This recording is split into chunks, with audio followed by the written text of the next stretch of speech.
নমস্কার, any 24 news চ্যানেলের পক্ষ থেকে প্রত্যেক দর্শক শ্রোতাদের জানাচ্ছি আন্তরিক অভিনন্দন ও স্বাগতম। আমি স্বর্ণালী মিশ্র। কাছাড় জেলা দুর্যোগ ব্যবস্থাপনা কর্তৃপক্ষের প্রাত্যহিক ক্ষয়ক্ষতির প্রতিবেদন শিলচর 30 মে ভারতীয় আবহাওয়া বিভাগ আইএমডি দ্বারা জারি করা আবহাওয়ার পূর্বাভাসে কাছাড় জেলায় ভারী থেকে অতি ভারী বৃষ্টিপাত এবং দুর্যোগপূর্ণ আবহাওয়ার পূর্বাভাস দেওয়া হয়েছিল।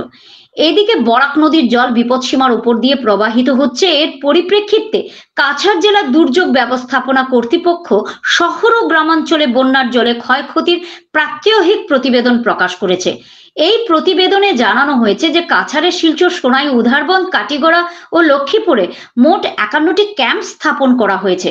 এগুলিতে 12,110 জন আশ্রয় গ্রহণ করেছেন।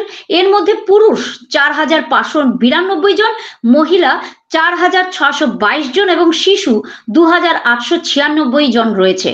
ভারী বৃষ্টিপাত ও বন্যার জলে জেলার মোট 150 একটি গ্রাম প্রভাবিত হয়েছে। শিলচর শহর এলাকায় Malugram, Itkhola, Janiganj, Fatakbazar, Bhuiya road, Kalibari Char, Sonai road, Hailakandi road, Ashram road, Tarapur link road, Hailakandi road এবং বিলপাড় এলাকার মোট 12টি ওয়ার্ডে 12,047 জন মানুষ প্রভাবিত হয়েছেন। আপনারা দেখছেন এনি 24 নিউজ চ্যানেল। এই ধরনের নিউজ দেখার জন্য আমাদের চ্যানেলটি সাবস্ক্রাইব করুন ও সঙ্গে থাকুন।